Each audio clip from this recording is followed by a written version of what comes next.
Hi ACU students, welcome to week 8 of organizational behavior, our last week. Yay! This week we're in chapter 8, studying the consequences of using the Tubbs model to manage small groups. So we're looking at this week a number of learning objectives. We're going to look at understanding the consequences of using the Tubbs model on small groups. And again, these are all from chapter 8. We're going to look at knowing and understanding the various types of those consequences as well. Then appreciating the need for managing organizational change.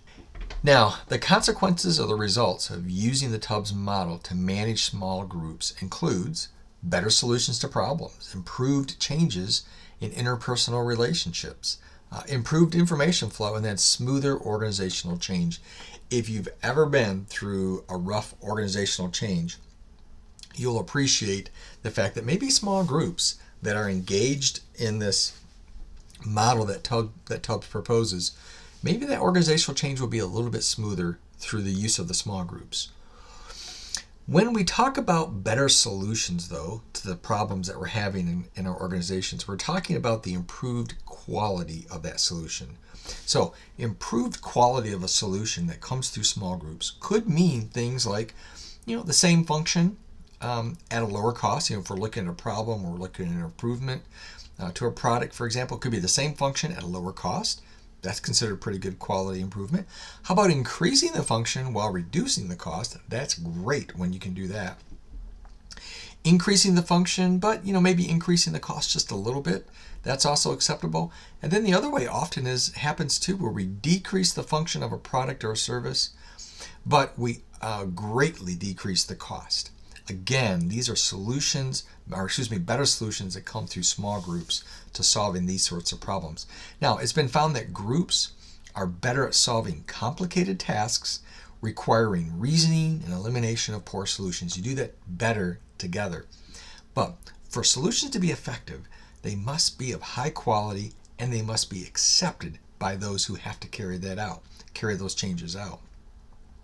One researcher found that there are 3 types of problem situations that can be identified.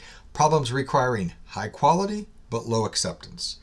Those are best solved by persons with a high level of technical knowledge and expertise. How about this one? There are problems requiring high acceptance but low quality, and it may include all individuals who may be affected by the results of that decision. See, not every kind of problem situation requires a group. But this last one, problems requiring high quality and high acceptance need to utilize problem-solving groups. You'll remember from an earlier chapter we studied the different types of groups. Problem-solving groups was one of those. And as the text points out, there are several factors to remember in overcoming resistance to change. Here's some of them. People will accept changes that they have been a part of the planning. It kind of makes sense, doesn't it? You don't want things just to happen to you as an employee or a person in an organization. You want to be part of that planning. How about this one? Changes will be accepted if they do not threaten our security. Changes will be more readily accepted when people are involved in gathering the facts that indicate the need for the change. So not just executing the change, getting people involved with that, but also getting them involved way early on to even see if a change is needed. Greater acceptance and commitment are going to happen when changes are kept open to further revision. So don't ever, if you can avoid it, don't be in the mindset of this is the change, this is the way it's going to be, and then never deviate from that.